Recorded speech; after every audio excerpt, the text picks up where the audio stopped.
నమస్తే అండి. ఇగో శంకు పూలు. నేను పెద్ద చెట్టు అయిపోయిందండి మాది. అయినా అక్కడక్కడ గింజలు పడి అవే పడిమలిచాయి. దీనిలో ఇది వస్తుంది చూడండి.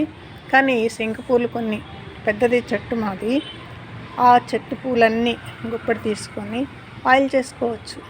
ఎలా అంటే ఇవి ఎండబెట్టుకొని పొడి చేసుకొని చక్కగా నిమ్మరసం, కొబ్బరి నూనె అది కలిపేసుకొని కొంచెం వాటర్లో ఈ పౌడర్ నానబెట్టి తర్వాత కొబ్బరి నూనె నిమ్మరసం కలుపుకొని తలకు బాగా పట్టించుకొని తలస్నానం చేయాలి. శంకు పూలు చూడండి, మా చెట్టు చూపిస్తాను. ఇదో అండి శంకు పూల చెట్టు. దాని గింజలు పడిపోయి చాలా మొక్కలు వచ్చేసాయి. ఎక్కడెక్కడికో పోయింది ఆ తీగ అంతాను. చాలా పెద్దది, అల్లుకుంటూ పోతుందండి. ఫ్లవర్స్ అయితే నేను అంతగా రావట్లేదు. నేను దానికి ఏమీ ఎరువులు ఇవ్వట్లేదు, అలాగే ఉంది. చూసారు కదా, ఆ వచ్చిన పూలు ఇలా చేసుకోండి.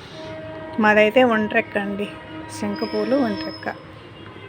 ముద్దైనా శంకైనా ఏదైనా కానీ తలకి జుట్టుకు మంచిది, ఆరోగ్యం బాగా పనిచేస్తుంది. ఆ ఫ్లవర్స్ మంచిగా ఆరోగ్యానికి చాలా మంచిది. తప్పకుండా చేసుకోండి.